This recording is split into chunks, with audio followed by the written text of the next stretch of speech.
Lari mati, lawan mati, ya udah lawan aja. Senjata ini akan bermanfaat jika digunakan oleh orang yang sudah menganggap dirinya senjata.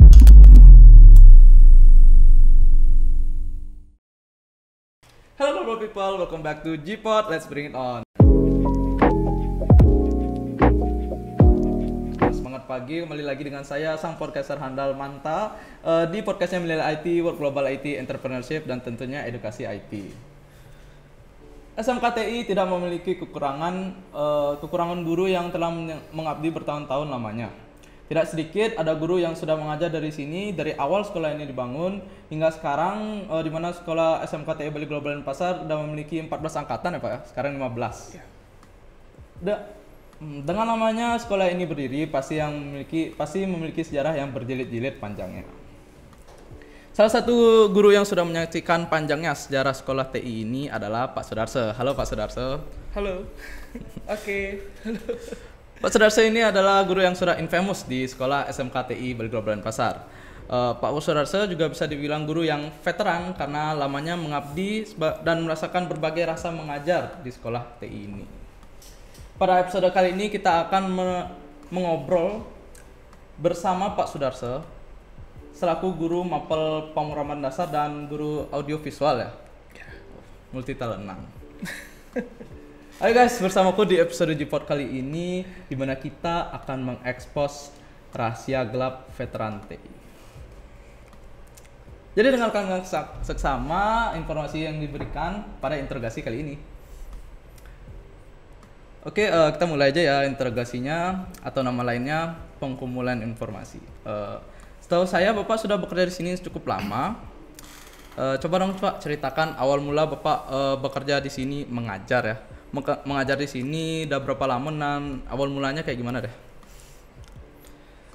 Oke, jadi yang pertama-tama sebelum Bapak akan menjawab tentang pertanyaan dari siapa tadi namanya? Mantap, Belum kenalan ya? Tadi podcasternya belum kenalan tadi ya.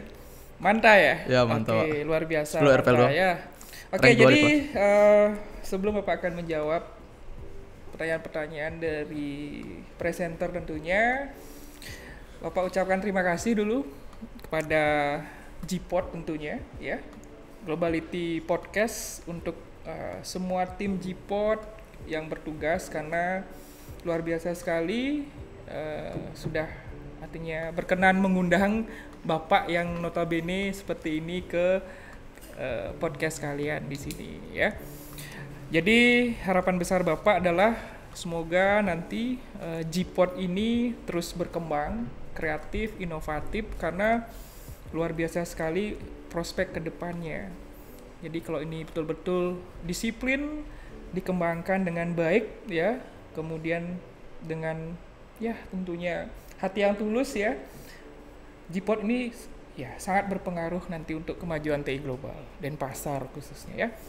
Oke, izin ya buka kacamata nanti dikira buta nanti kan. Oke, terkait dengan pertanyaan dari Manta tadi ya, memang jadi Bapak sudah ya dibilang lama mengajar di sini. Jadi kalau dilihat dari tahun ya flashback itu dari tahun 2010 Bapak sudah bercokol di sini. Ya, jadi tahun. Bisa sekarang tahun berapa? 2022. Nah, berapa tahun? 12 tahun. 12 tahun ya. Nah, jadi kurang lebih 12 tahun Bapak sudah menginjakkan kaki di TI Global Denpasar ini dan mengabdi tentunya. Yang dimana sebenarnya dulu TI Global itu tidak di sini tempatnya. Jadi TI Global Denpasar pertama itu posisinya kalau nggak salah di Jalan Cempaka yang ada di Kreneng, yang mungkin sekarang SMK Wirabakti. Kalau mungkin Manta tahu, di situ pertama kalinya TI Global Denpasar muncul.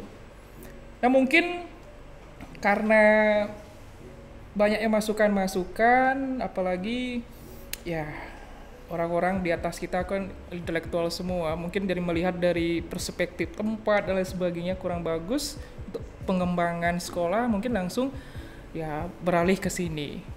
Dan ya syukur sampai sekarang itu selalu mengalami peningkatan. Oke, jadi kalau pertanyaan tadi terkait dengan sudah lama ya cukup lama. Jadi 12 tahun mengabdi di sini ya tentunya ya TI Global itu ya seakan-akan udah melekat di sini ya. Jadi sudah banyak sekali cerita, banyak sekali fenomena yang terjadi ya. Dari yang paling ekstrim ya paling ya banyak lah di sana. Oke, mungkin itu yang bisa Pak sampaikan terkait dengan pertanyaan yang tadi. Oke. Ada lagi? Berarti Bapak awal mulanya mengajar tuh dari tahun 2010 tuh gimana cara Bapak masuk SMKTI? Oke, cara masuk ya. Oke, awalnya pada saat itu itu pada saat kuliah awalnya. Ya, jadi kuliah kemudian ketemu rekanan di sini, mungkin satu kuliah ya. Setelah itu pada saat itu ada istilahnya dulu kerja praktek. Ya, jadi kan masih bingung mau nyari kerja praktek di mana karena mau tugas akhir ya harus melewati itu dulu gitu loh.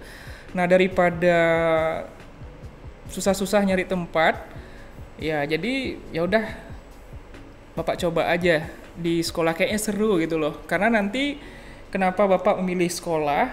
Karena pada saat tugas akhir itu kan kita presentasi di depan penguji, tentunya di sini yang harus dilatih itu adalah mental berbicara, kemudian fisik biar nggak grogi dan sebagainya. Nah, jadi dasar Bapak di sana, saya akan coba melatih mental di sekolah. Karena kan apalagi SMK pada saat itu zamannya nggak kayak sekarang. Dulu itu serem-serem loh.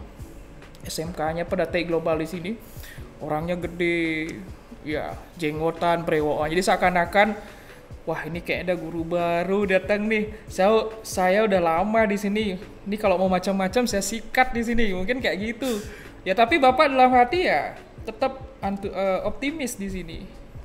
Ya awalnya Bapak di sini sama teman Bapak 2 orang ngajar ya, masuk ke sini. Dan itu lucunya di situ. Dia nawarin mau ngambil kelas apa? Kelas 2 atau kelas 3? Ternyata di sini dia ambilnya kelas 2. Kalau Bapak ambilnya kelas 3 karena dia nggak berani ambil kelas 3 takut nanti dibully sama siswanya. Tahu-taunya akhirnya dia yang nggak kuat. Karena bulian kelas 2 tuh lebih parah lagi. Akhirnya dia resign tanpa bilang-bilang dan akhirnya lost kontak dan sampai sekarang ya Bapak masih bertahan di sini. Itu asal mulanya ya sampai sekarang gitu loh. Karena luar biasa TI Global itu penuh dengan ya tantangan lah di sini. Kurang lebihnya seperti itu. Banyak challenge ya. Tolong dideketin Pak mic-nya. Oke. Berarti Bapak udah lama di sini ya, udah 12 tahun tadi. Tapi yang saya lihat tuh banyak kali siswa yang di sini 3 tahun belajar, habis itu lulus nggak pernah kesini lagi, pengkhianat sih mereka. Apa yang membuat Bapak stuck di sini Pak, betah di sini mengajar? Betahnya ya, makanya seperti Bapak bilang tadi, kembali ke apa ya, ke passion masing-masing gitu loh. Passion. Iya, karena memang notabene di sini karakter Bapak memang suka mencari teman, suka tantangan, suka bergaul, suka berinteraksi tentunya, suka sesuatu yang baru.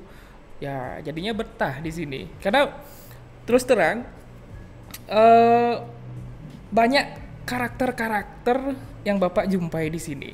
Sehingga di sana bisa melatih Bapak untuk kedepannya. Jadi mempelajari ketika nanti orangnya itu seperti ini, bagaimana cara berkomunikasinya, bagaimana attitude-nya, dan ketika ada masalah, bagaimana cara penanggulannya.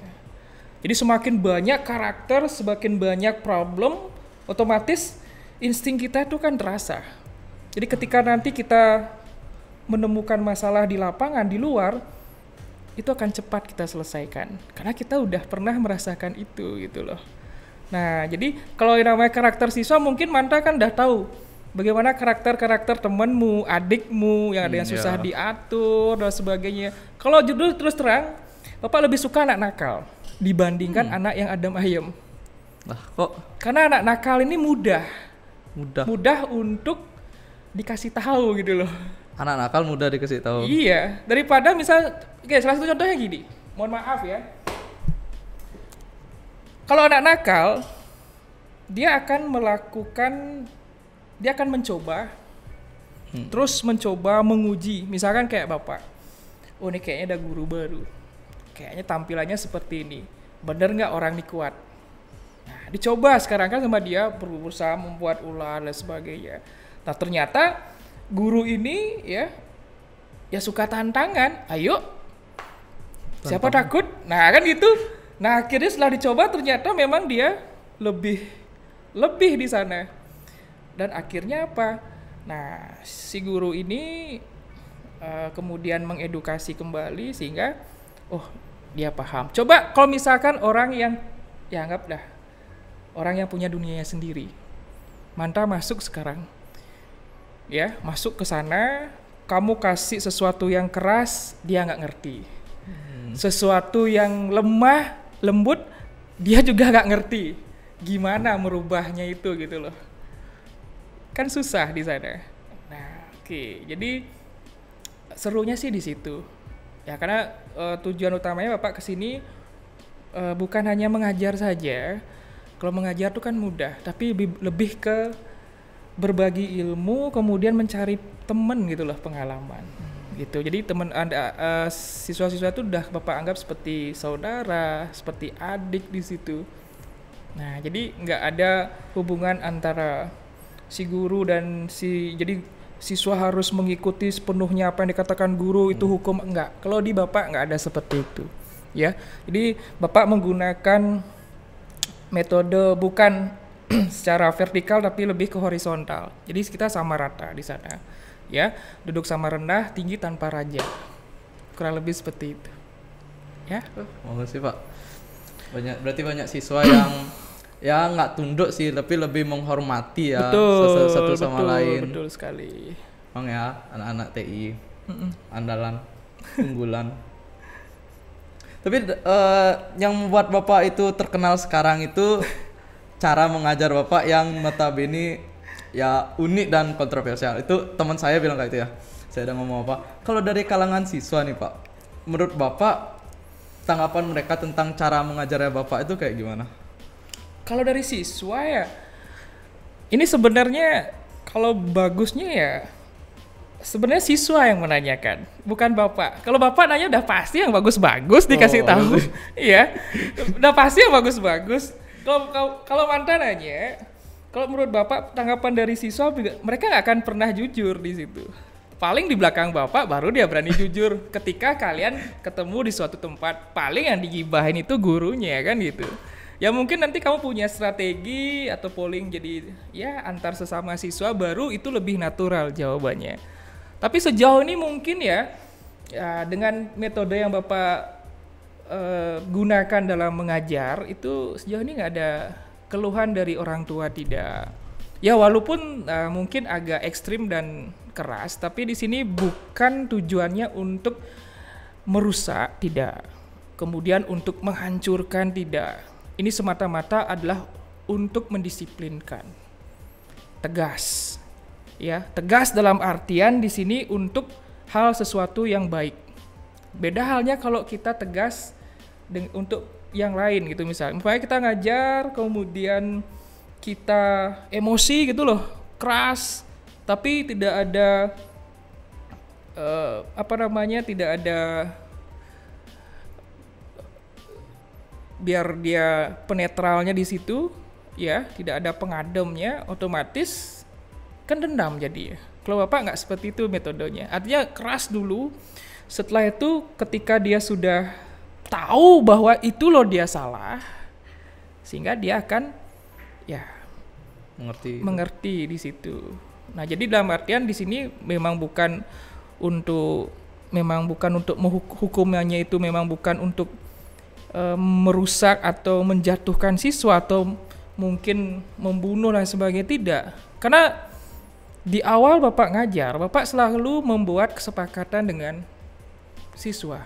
Oh ya, sering-sering nih. Kesepakatan itu tidak hanya berlaku untuk siswa, tapi berlaku juga buat Bapak ketika ngajar. Salah satu contohnya, Misalkan bermain HP pada saat proses pembelajaran. Itu juga berlaku buat Bapak. Ketika Bapak misalkan ada panggilan, ternyata pada saat ngajar, itu siswa boleh instruksi ke Bapak, langsung memberikan hukuman ke Bapak. Bapak nggak boleh marah, Bapak harus siap menerima hukuman, apapun itu hukumannya. Push up termasuk, itu siap dilakukan, karena saya siap salah. Nah itu, kalau udah salah ya harus diselesaikan, kalau gentle itu loh, gitu loh. Itu namanya laki-laki sejati, ya. Kalau sudah salah ya harus siap menerima hukuman. Jadi apa yang disampaikan oleh dia, ya itu harus dijalankan. Termasuk para siswa pun juga sama. Ketika dia salah, dia juga harus siap menerima hukuman di situ. Tahu diri lah ya. Ya, nah jadi, ini semata-mata untuk mendisiplinkan. Jadi supaya kedepannya kalau misalkan dia melakukan kesalahan, dia siap dihukum. Nah cuman sekarang kan kembali, kesalahannya itu besar atau kecil. Nah makanya di sini Bapak ngajar itu tidak hanya menggunakan emosi saja, banyak. Nah, di sini Bapak menggunakan metode satu, Bapak menggunakan yang namanya IQ Bapak dalam mengajar. Ya, intelligence quotient. Jadi, kecerdasan intelijensi di sini. Kemudian ada namanya EQ, emotional quotient. Kecerdasan emosional. Kemudian ada spiritual quotient atau SQ. Nah, ketiganya ini harus saling berintegrasi. Kalau hanya menggunakan IQ saja, tanpa menggunakan rasa, tanpa menggunakan hati nurani, mungkin yang telat karena mungkin keluarganya sakit telat, sekarang diberikan hukuman 100 kali push up, itu kan disalahkan. Tetap dia mendapatkan hukuman, cuman karena kondisinya dia seperti kita bisa fleksibel kan. Artinya hukuman itu tetap jalan, dia tahu bahwa dirinya salah, karena itu memang komitmennya di situ ya. Tapi sekarang hukumannya yang diringankan. Beda halnya kalau memang orang yang mencari-cari masalah. Ya, bikin masalah baru hukumannya beda di sana. Nah, makanya di sini tidak boleh hanya mengandalkan kecerdasan intelektual saja dalam mengajar. Kita juga harus menggunakan kecerdasan emosi kita, yaitu merasakan ya, dan menggunakan kecerdasan spiritual kita, menggunakan hati nurani di dalam mengajar. Nah, kurang lebihnya seperti itu. Banyak nggak Pak angkatan yang Bapak pakai kayak gini? Jadi kayak Bapak kerasin kayak gitu. Dari angkatan, kan Bapak bilang angkatan sekarang tuh ya kalem lah ya. Tapi kalau sebelumnya itu ada nggak yang benci atau jengkel sama Bapak, atau Bapak benci itu jengkel sama kalau mereka? Bapak pribadi dari hati yang paling dalam ya, Bapak pernah benci pada siswa? Ya, benci tidak pernah. Jengkel mungkin ya, karena itu manusiawi. Tapi benci tidak. Karena jengkel itu kan sesaat. Ya, mungkin siswa juga sama. Ya. Karena dalam kondisi kita bermasalah itu kan emosinya lebih dominan di sana masuk. Tapi di sini ketika penyelesaian ya nggak boleh pakai emosi kan gitu. Nah, jadi kalau pertanyaan seperti itu, benci sama sekali nggak ada kebencian. Kalau memang sudah benci, mungkin Bapak udah nggak duduk di sini, mungkin di luar itu kan keras. Mungkin di luar Bapak udah dikeroyok, udah dibacok, udah disayat. Makanya Bapak bilang di luar itu keras gitu loh. Kita tuh belajar di sekolah, inilah momen kita. Untuk apa? Untuk belajar. Bukan hanya pelajaran secara akademis saja, ya. Tapi kita belajar berinteraksi, belajar attitude di sini. Belajar karakter manusia. Walaupun kamu misalkan sepintar langit, banyak gelarmu, ternyata attitude-mu nggak bagus di sini, besok nama aja yang kesini. Tinggal nama. Iya, di luar itu keras. Keluar aja dari jalur ini udah beda. Makanya ketika kamu berbicara sama seseorang, ya jangan ngaprak lah di situ. Karena konsep Bapak, aku ramah bukan berarti takut, aku tunduk bukan berarti takluk. Ya, jangan dikira Bapak ramah itu takut. Jangan dikira Bapak baru tunduk takluk, tidak. Ya. Nah, jadi kenali siapa lawan bicaramu. Belum tentu orang yang diem itu kosong. Justru orang diam itu yang lebih berbahaya. Kenapa? Karena dia melihat, menyimak, mengeksekusi. Langsung gas. Ya, beda halnya kalau orang yang bacot aja kan. Ya kayak saya. Enggak, kamu kan baik nih. Oh. Misalkan nantangin, saya paling ini. Cari aja rahangnya, tewas tuh langsung. Ya gitu kalau di luar ya. Oke, sorry. Tapi kalau di Rual itu, saya dengar nih, ada Intel. Saya banyak punya Intel. Ada geng yang udah lama beroperasional di SMKTI ini. Tuh Bapak udah lama ngajar di sini, apa mungkin tahu ya tentang geng-geng ini? Geng apa ini? Geng motor? Ya geng ini, saya kan kurang tahu apa ya Pak. Genji nih? Genje gitu. Oke, biar nggak tegang ya. Ya lanjut. Ya gitu dah. Bapak tahu apa nih ya gang-gang? Gang genggong. Siapa tahu kartel Pak nyelundupin narkoba KTI kan? Oh iya, oke. Terima kasih atas pertanyaan. Jadi sangat menarik sekali ya. Oke, jadi kalau masalah geng yang ada di sekolah-sekolah itu menurut Bapak sih sah-sah aja. Ya, karena dulu Bapak juga waktu sekolah punya geng juga gitu loh.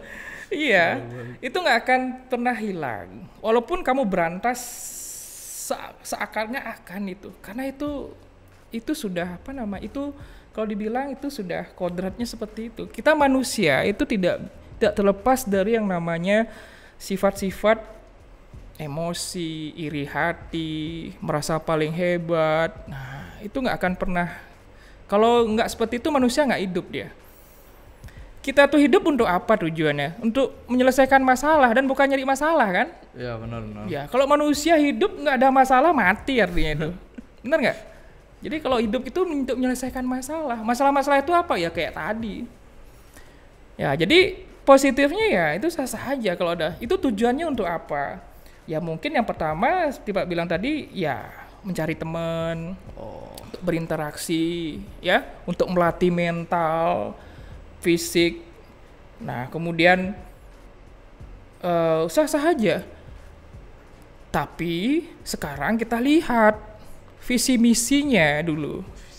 Ya visi misi dari geng ini apa gitu loh. Dia visi misinya positif atau negatif. Kalau misalkan ada geng yang visi misinya untuk menghancurkan masyarakat, kemudian membegal dan sebagainya, itu udah bukan geng sehat namanya.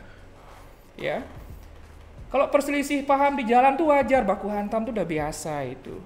Ya, tawuran. Tapi sekarang kan tergantung visi misinya dia untuk membangun atau tidak.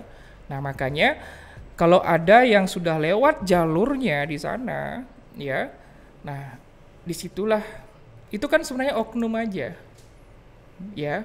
Jadi dalam organisasi seperti itu pasti ada senioritas, junioritas. Terkadang senioritas itu dia udah open mind, jadi dia udah dewasa. Paling yang kecil-kecil ini aja yang susah diatur. Nah terkadang kalau memang pimpinannya itu bagus, dia akan langsung mengeksekusi oknumnya demi nama besarnya itu. Ya. Nah, jadi kita lihat visi misinya. Makanya harapan Bapak kalau ada hal seperti ini, geng-geng ini silakan, tapi yang penting visi misinya bagus, positif, yaitu untuk membantu. Kemudian untuk kaitannya dengan masyarakat. Jadi seperti itu. Berarti santai ya kalau misalnya kayak Klitih di Jogja gitu baru ya langsung sikat. Kalau misalkan kalau kamu bilang kartel gembong narkoba misalnya, ya itu memang ada seperti itu. Cuman sekarang kan kembali ke kita. Ya itu kan sekarang kamu lihat, bisa nggak kamu menghentikan peredaran narkoba? Nggak mungkin sih Pak. Bisa nggak? Nggak mungkin. Seberapapun nggak akan bisa. Kenapa? Karena masih ada yang mau untuk dipengaruhi di situ. Ya kembali ke kamu sekarang. Misalkan Bapak sekarang, ada barang nih. Kamu mau ya udah transaksi jalan kan gitu. Coba kamu nggak mau, ya aman kan gitu. Ya kembali ke kita sekarang. Ya kalau urusan menggerebeknya itu udah ada orang yang bertugas di situ. Makanya kalau bisa jauhi narkoba, jangan sampai terjerumus ke sana karena hukumnya itu lebih parah. Saya juga mendengar omongan yang beredar nih Pak, bahwa pernah ada suatu kelas yang sekarang udah lulus nih, jadi nggak ada di angkatan kita, di mana Bapak menghukum kelas tersebut karena siswa mereka itu pergi ke kantin semuanya, hampir semua lah. Meski instruksi dari Bapak itu adalah untuk tidak meninggalkan kelas. Nah, Bapak sendiri mungkin udah tahu ya hukuman apa yang Bapak berikan. Apa yang membuat Bapak membenarkan tindakan itu? Membenarkan tindakan itu. Tindakan yang mana? Hukuman yang Bapak Hukumannya. Iya. Bapak kira tindakan meninggalkan kelasnya. Oh, itu kan udah pasti nggak boleh ya. Iya. Oke, jadi itu spontanitas saja Manta. Itu memang pernah terjadi. Jadi itu kalau diceritakan mungkin kita nyari waktu aja kronologis ya. Jadi itu off the record aja. Intinya gini. Ya sama. Misalkan sekarang anggaplah pernah perang nggak? Perang di game? Pernah. Tawuran pernah nggak? Oh enggak, saya Nggak anak pernah ya, anak alim. Wah, cemen sekali. Misalkan gini aja di game ya. Nah, kan strategi tuh. Iya, Nah, sekarang kamu punya prajurit, kamu sebagai panglima, pimpinan. Ini strategi udah mateng kali nih. Nah, target sudah ketemu di situ. Nah, sudah mateng. Nah, sekarang pas besoknya mau tempur ini ya, mau bertarung, tiba-tiba semua prajuritmu berkhianat itu. Gimana rasanya? Sakit lah, Pak. Sakit ya, sama kayak gitu juga Diselingkuhin, Mas Bapak rasakan pada saat itu ya, sakit. Jadi kenapa seperti itu ya?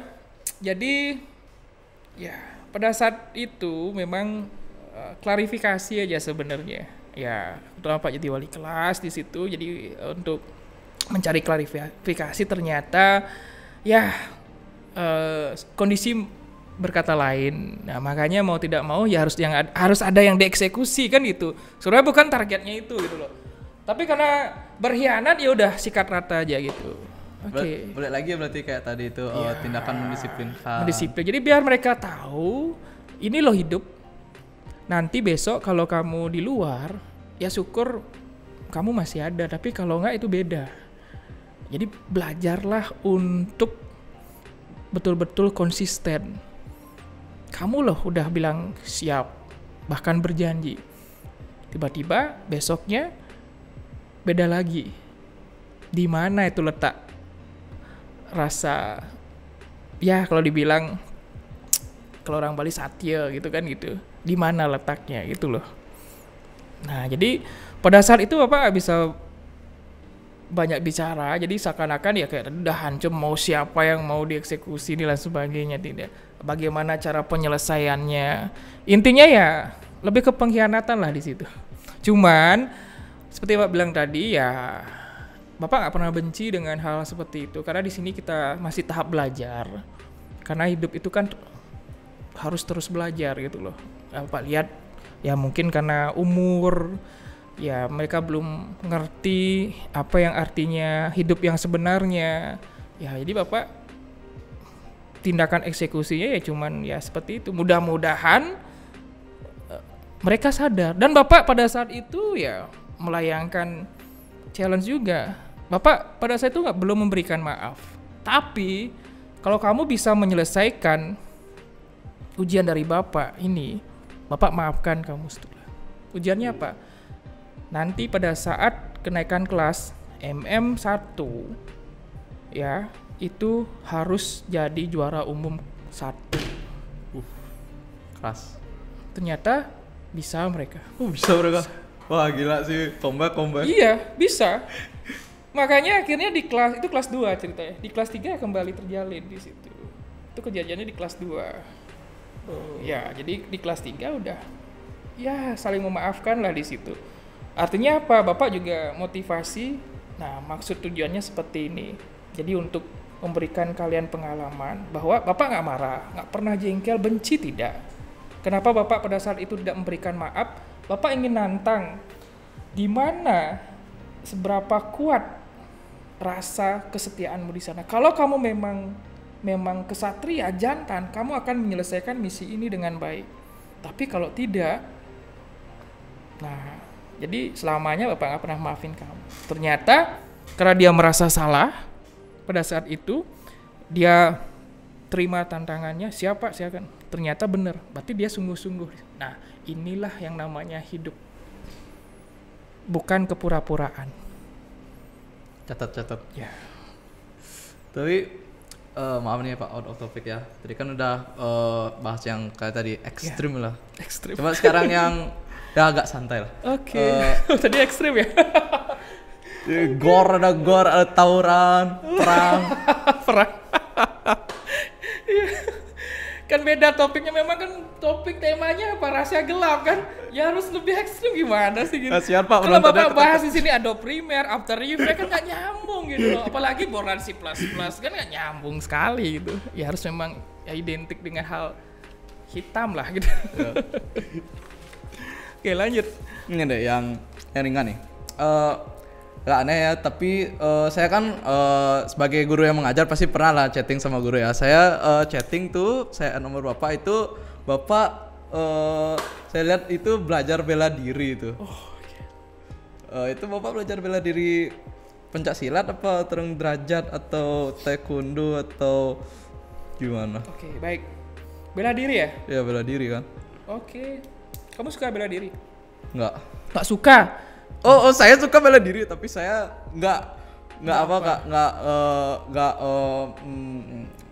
saya nggak ikut taekwondo atau tarung derajat atau pencak silat gitu. Kok grogi kamu itu? Nggak suka bela diri? Saya suka bela Suka diri, ya? Pak. Oke. Cewek mana sih yang nggak suka dilindungi oleh pasangannya? Benar nggak Mary? Iya. Cewek mana sih, sekali lagi tolong di garis bawah ya. Cewek mana sih yang tidak suka dilindungi? Bukan diberi lindung ya. Dilindungi oleh pasangannya atau pacarnya. Ya. Sudah kodratnya seorang cowok itu yang nantinya akan menjadi tulang punggung keluarga. Menjadi panutan keluarganya di sana. Harus bisa melindungi orang-orang yang dia sayangi atau yang dia cintai di sini dari serangan-serangan radikal bebas tentunya. Seram sekali ya. Ya, serangan-serangan negatif dalam hal ini misalkan ya ada yang mencoba untuk berbuat yang tidak baik kan gitu. Kita di jalan, tadi Bapak bilang tadi, jalan itu apa sih yang nggak ada? Ya, semua ada di situ.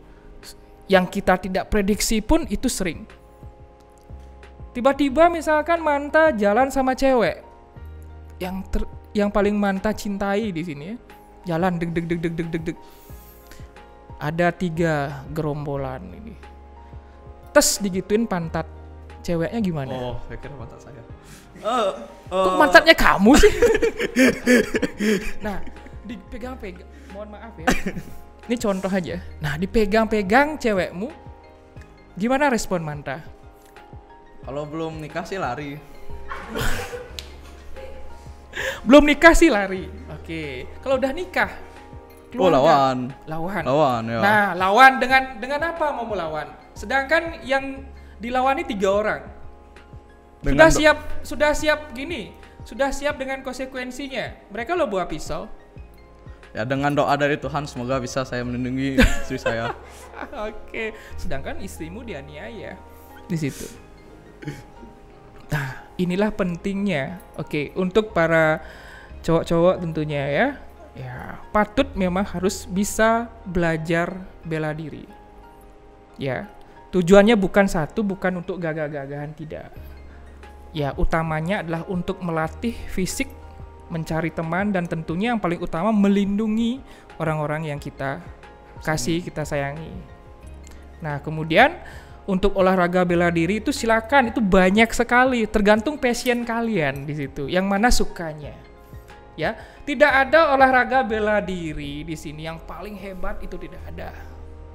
Ya, misalkan mohon maaf olahraga yang A ketemu di jalan dengan B, kemudian dia kalah, kemudian cabang olahraganya yang disalahkan. Tidak, itu manusianya atau pelakunya aja yang tidak sering latihan di situ. Ya. Jarang latihan sehingga kalah gitu loh. Coba yang sering latihan diajak, beda lagi ceritanya. Mungkin kalau yang sering latihan ketemu orang yang memang bisa, nggak akan terjadi. Karena kita udah punya sama-sama insting di situ. Nah, oknum-oknum inilah yang sering merusak sebenarnya. Seperti itu. Makanya semua cabang olahraga, namanya juga seni kan. seni membela diri. Jadi setiap misalkan ada silat, taekwondo, karate, ya, kemudian ada Wing Chun ya, yang kayak gini itu ya. Kemudian ya disebut tadi ada tarung derajat itu juga ya. Dia punya ada Muay Thai juga, ada boxing, tinju. Dia punya seninya masing-masing. Kalau kamu melawan orang yang suka tinju, dia nggak pernah menggunakan kaki Karena dalam dia berkelahi, karena mainnya fisiknya adalah tangan. Pertahanannya semua ada di sini, di perut. Dia nggak pernah main kaki, nggak bisa. Memang prosedurnya seperti itu. Tapi kalau kamu melawan orang yang suka taekwondo, dia jarang juga menggunakan tangan, tapi lebih banyak ke kaki. Nah, itu punya namanya juga seni. Dari sana kita bisa melihat, oh ini seni bela diri Muay Thai, ini seni bela diri taekwondo. Oh ini orang yang menggeluti ini. Karena kita sudah bisa lihat secara langsung di sana. Kalau orang yang ngerti, ya. Nah jadi bela diri itu penting, terutama untuk para cowok. Cewek pun juga penting, ya. Ya namanya jaga untuk membela diri kita dari serangan-serangan sesuatu yang tidak kita bisa prediksi atau kita ketahui di jalan di sana. Ya kurang lebihnya seperti itu. Berarti Bapak tertarik bela diri agar bisa membela diri gitu ya? Ya. Dan melindungi tentunya orang-orang yang ada di sekitar Bapak di sana. Masuk akal sih. Ya harus masuk akal memang. Sorry ya kuncinya. Yeah. Kelihatan ya kunci motor saya Vario ya. Iya. Tadi saya sempat nyinggung tarung derajat itu. Iya, sempat. Iya. Ada pertanyaan tentang itu? Oh ya, Bapak awal-awal belajar tarung derajat tuh karena memang istri Bapak pernah dianiaya atau gimana, Pak? Dianiaya ya. Oke, terus terang memang untuk saat ini Bapak masih konsentrasi dan disiplin di tarung derajat. Ya. Memang banyak ada seni olahraga bela diri ya. Ya, kembali seperti Bapak bilang tadi, ini disesuaikan dengan passion kita. Ya. Kenapa Bapak memilih olahraga tarung derajat ini? Karena ya memang awal mulanya dulu dari kasus kenapa Bapak suka gitu loh. Kenapa Bapak masuk ini, kemudian ya kalau nggak ada sebab mungkin ada akibat kan gitu. Ya dulu pernah memang dikeroyok. Ya berkelahi. Ya dikeroyok, berkelahi, tawuran tuh ya biasa itu. Nah dari sana hancur-hancur. Ya namanya dikeroyok kan, orang belum bisa bela diri, cuman ngandalin tangan, ngawur kaki, ngawur nggak jelas gitu kan, nggak punya teknik juga. Ya hancur, benges di mana-mana, kemudian ya nggak seganteng sekarang gitu loh. Ya terus dari sana bertekad, Bapak tandai orang-orang yang ngeroyok itu. Ya tentunya dengan saya harus bisa mengalahkan dia. Tentunya harus dengan latih. Saya akan cari orang itu satu persatu. Kayak cerita Tekken. Ya benar. Jadi ya latihan di situ. Nah kebetulan di situ di lingkungan rumah pas ada memang lagi populer tarung derajat. Kenapa tarung derajat Bapak tertarik? Bapak kan nyari juga referensi di situ. Bapak lihat dari filosofi yang ditawarkan dari olahraga seni bela diri ini. Mungkin setiap olahraga seni bela diri kan punya filosofi masing-masing. Tapi kalau tarung derajat ini sepertinya unik. Tarung derajat ini dikenalkan, nggak apa Pak bercerita tentang tarung derajat ya? Silakan. Tarung derajat ini dikenalkan oleh orang Indonesia. Dia lahir di Bandung. Nama pencetusnya itu adalah Ahmad Derajat. Maka dia sering disebut dengan AA Boxer. Sampai sekarang beliau masih ada, kurang lebih umurnya sudah 71 atau 72. Beliau masih eksis juga, tapi sekarang udah ke anak-anaknya untuk melanjutkan. Itu di Bandung. Jadi memang murni juga dari Indonesia selain silat. Silat kan udah dari dulu itu. Kalau taekwondo, kalau nggak salah taekwondo dari Korea, karate kan dari Jepang gitu. Nah, jadi kalau tarung derajat ini memang murni dari seni olahraga bela diri dari Indonesia. Nah, yang Bapak sukai di sini adalah filosofinya itu adalah merupakan dia lebih ke pengasuhan. Mengasuh dan merupakan mandat dari pesan orang tua, yaitu jadikanlah dirimu oleh dirimu sendiri. Aku ramah bukan berarti takut, aku tunduk bukan berarti takluk. Nah, artinya jadikanlah dirimu oleh dirimu sendiri itu gimana gitu loh. Sama ketika misalkan Manta belajar di sini, ya, kalau Manta tidak bisa menjadi diri sendiri akan susah. Ya, pelajar-pelajar pun juga sama. Makanya di sini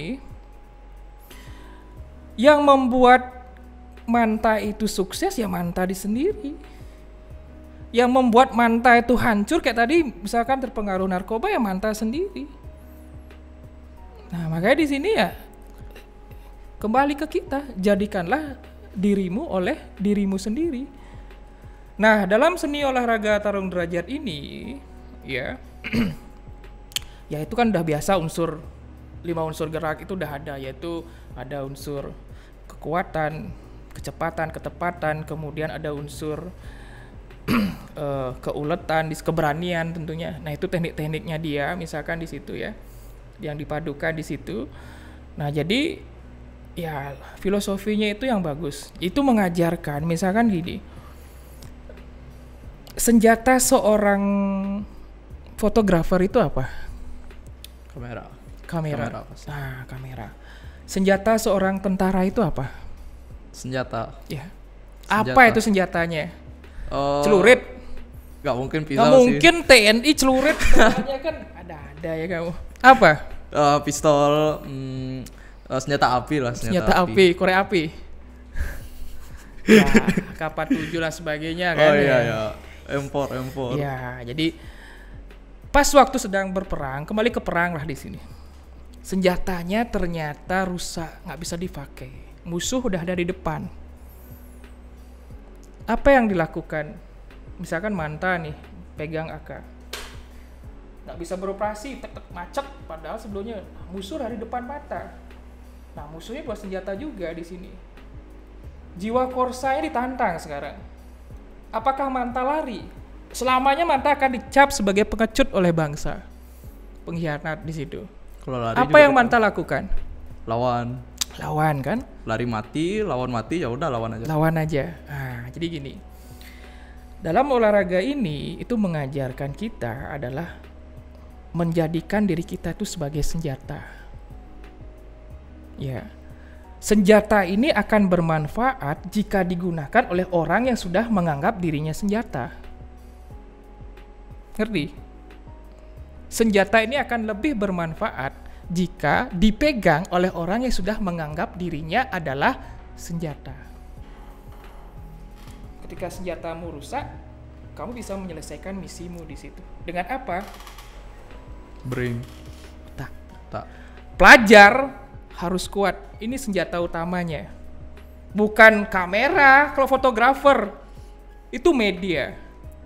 Ada kamera bagus, ininya nggak main, bisa nggak menciptakan hasil yang bagus? Nggak mungkin. Nggak bisa. Inilah senjata. Pada saat misalkan take shoot di lapangan, tiba-tiba kamera rusak dan lain sebagainya. Tapi gambar itu harus direkam. Itu momen penting. Apakah kamu akan nyerah, lari, bilang ini? Nggak bisa. Gimana caranya? Nah, inilah senjata yang ada dalam diri kita. Inilah yang digunakan. Makanya Pak bilang, senjata yang kita gunakan itu akan sangat bermanfaat jika dipegang oleh orang yang sudah menjadi senjata. Itu konsepnya ya. Makanya ya tertariknya di situ. Ya selain memang pernah dikeroyok dan akhirnya ya bisa mencari satu persatu orang-orang tersebut, ya dihabisilah di situ. Oke. Ya yang tak habisin bukan Bapak ya. Saya nggak expect ada kayak gitu ya backstory-nya. Ya, saya kira cuma sekedar hobi. Kalau hobi mancing. Naik motor hobi nggak Pak? Naik motor? Oh motor hobi. Motor custom hobi. Oh motor klasik gimana? Ya klasik custom itu kan sama gitu loh. Sama. Cuman beda gini aja, versi aja. Maunya klasik apa gitu loh. Apa yang mau dikembangkan misalkan kan bisa itu. Ya, kan Bapak pernah ke sekolah kan Bapak sering naik motor apa itu Honda Win ya? Win 100. Oh, Win sekarang. 100. Kalau dulu sih pernah naik, dulu sering naik chopper. Oh, chopper ke sekolah. Sekolah. Mahal. Tanya itu security-nya. Mahal. Satunya chopper yang sering parkir di bawah pohon ketapang itu nggak ada yang berani ngutik, ya choppernya papa. Oke. Tahu chopper kan, motor chopper? Ya, helikopter. Bukan helikopter. Oh, chopper. Ya, hampir sama katanya. Iya. Copi juga tahu, copi yang cetul yang hijau tuh. Copi. Yang setengah seven ceblok itu. Kalau ada parkir di tiang bendera itu biasanya. Oh, nggak pernah Nggak lihat. pernah lihat ya? Padahal kamu itu punya ya bapak juga. Ya. Saya cuma punya motor Vario, Pak. Cemen sekali itu. Oke, bercanda ya. Mahal nggak tuh Honda Win itu? Kalau mahal tergantung, sekarang kan itu namanya motor tua. Ya. Maintenance. Iya, jadi restorasinya yang mahal sebenarnya. Kalau dulu itu ya pas jaya di zamannya itu kan tahun berapa itu? Itu sebelum GL Pro muncul kan, ya Honda Win nenek moyangnya gitu loh. Jadi dia satu-satunya kalau dibilang itu motor banci sebenarnya. Kenapa Bapak bilang banci? Dia pakai kopling tapi mesinnya tidur gitu loh. Kalau dulu kan mesin tidur itu motor cewek dibilang. Kalau udah berdiri mesinnya ya pasti cowok. Ya sekarang dia pakai kopling kemudian mesinnya tidur ya dibilang motor banci, tapi bandelnya luar biasa. CC-nya cuma 99 cc Ya, 100 aja. lah, 100 sih. Ya, jadi kalau dibilang mahal, kalau sekarang itu kan yang klasik tuh memang mahal. Oh, mahal. Ya. Pernah ada Apalagi insiden ke ori. nggak itu? Hah? Motornya pernah ada insiden ketabrak sekitar Pernah sekolah. waktu ini kemarin di sini nabrak dagang aqua galon. Iya, pernah. Sampai bengkok bawah ini, cuman ya karena dia yang salah motong ya. Ya dia yang minta maaf gitu. Padahal dia lebih hancur dari Win. Ternyata Win itu memang kalau motor-motor tua zaman dulu itu sasisnya lebih kuat. Bisa di tes. Ya, karena itu besi tulen. Kalau zaman sekarang itu kan deck aja mainnya. Mungkin tabrak sedikit itu udah bengkok, las-lasannya putus, copot kan gitu. Kita nggak tahu dalamnya itu lasnya bener atau nggak. Tapi kalau motor-motor zaman dulu klasik itu bisa diadu sasis bodinya. Ya, itu sangat kuat sekali itu. Forged iron Ya, ya. jadi tabrakan itu ya masih utuh sasisnya, nggak bengkok. Keras. Kayak Pak. Ini saya ada terima pesan baru ini. Dari Intel saya nih, Pak. Saya dapat informasi lagi nih, Pak. Bapak ingin membuat ekstra pemrograman, gitu ya? Ekstra tentang apa nih, Pak? Pemrograman. Sebenarnya sih tidak lebih ke ekstra ya. Hah?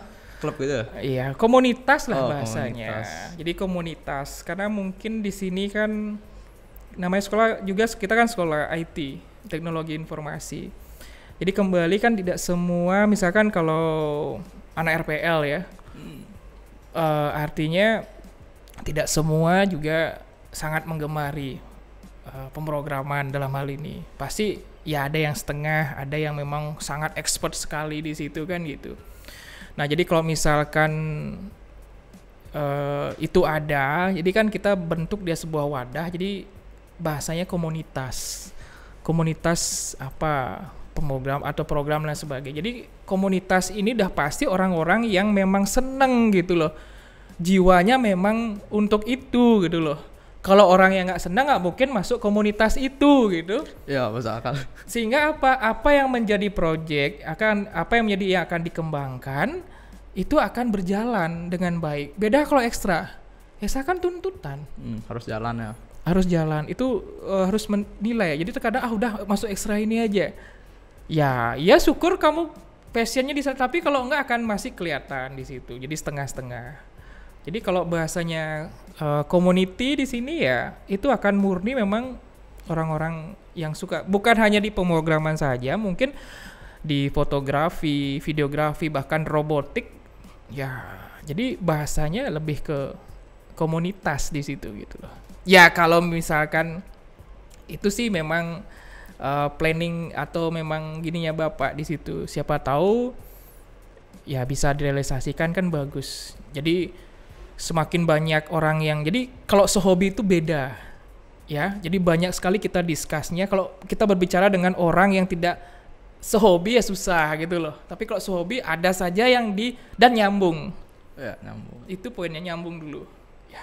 Oke. ini masih berupa gagasan apa udah Bapak tindak lanjuti gitu? Baru kan ide, baru gagasan kan itu. Nanti kalau misalkan ya masih banyak proses yang harus dilewati. Tapi kembali kalau ingin menciptakan sesuatu ya harus ada ide juga. Ya ide ada masalah, jadi tergantung kita sekarang mau nggak menyelesaikan masalahnya. Kalau mau ya kita jalan. Sama kayak dulu. Siapa penemu pesawat terbang? Pak Habibie. Pesawat terbang? Pak Habibie. Pesawat terbang? Iya, siapa? Wright brother. Saudara Wright. Siapa itu? Saya cek nih.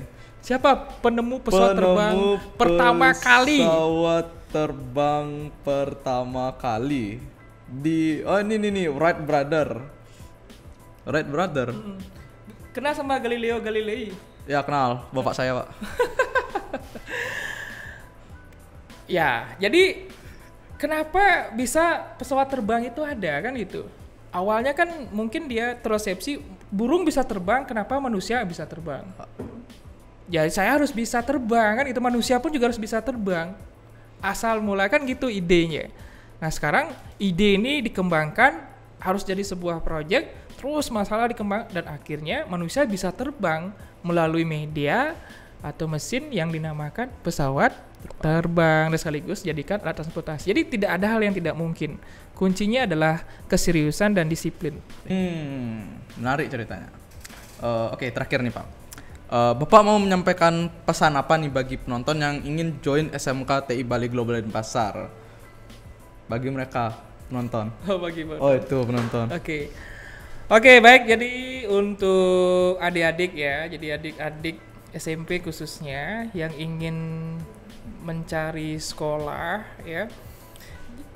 Jadi begini, banyak sekolah IT yang bertebaran di mana-mana sekarang ya. Itu semuanya sudah baik, tapi mencari yang terbaik itu tidak gampang. Ya. Jadi jangan salah pilih. Untuk mencari yang terbaik itu tempatnya bukan di mana-mana, yaitu tempatnya di SMK TI Bali Global Denpasar ya. Jadi globality always ahead di sini. Nah, jadi seperti itu ya. Jadi untuk anak-anak yang lainnya, pesan Bapak adalah untuk menjadi seorang pelajar itu tidak harus pintar ya. Yang penting rajin. Ya. Jadi menjadi pelajar itu tidak harus pintar, yang penting rajin. Karena sukses itu bukan hanya milik orang pintar saja, tapi sukses itu adalah milik orang-orang yang mau memperjuangkan impiannya. Itu, ya. Kurang lebihnya seperti itu. Kalau lagi satu nih, terakhir nih Pak, pesan bagi yang sekarang sedang Bapak ajar murid-murid SMK TI Bali Global Denpasar. Ajar apa ajar ini? ajar Pak. Jangan pesannya. ajar. Ya pesannya. Ya pesannya tadi, ya. Salah satunya tadi, tidak usah terlalu pintar ya. Nanti kalau ditekan harus pintar nanti kasihan otaknya. Ya, yang penting kamu rajin dulu. Sekali lagi sukses itu bukan hanya milik orang pintar saja, tapi sukses itu sebenarnya adalah milik orang yang mau memperjuangkan impiannya di sini. Itu aja konsep. Dan tentunya seperti semboyan Bapak, jadikanlah dirimu oleh dirimu sendiri. Jadilah pelajar yang kuat di sini ya dan tidak manja. Itu poinnya. Oke, sip. Udah durasi 1 jam ya. Banyak kali yang kita bahas ini, banyak kali hal yang kita pelajari juga dari Pak Sudarso alias veteran TI.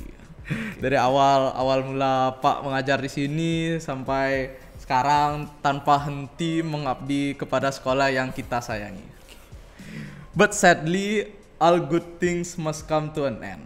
Mungkin saja Pak Sudarso ini bisa kelihatan di episode lainnya, part 2. Oke, Global People, itu saja dari podcast kali ini. Saya minta tolong kepada kalian semua untuk subscribe ke channel kita di Globality TV. Jangan lupa like, comment, subscribe, share juga video-video ini. Mungkin kalian juga mau cek episode G-Pod lainnya. Follow juga Instagram kita di @globalitypodcast. Saya Mantas, semoga saya bisa melihat Anda di episode lainnya. See you next episode G-Pod. Let's bring it on.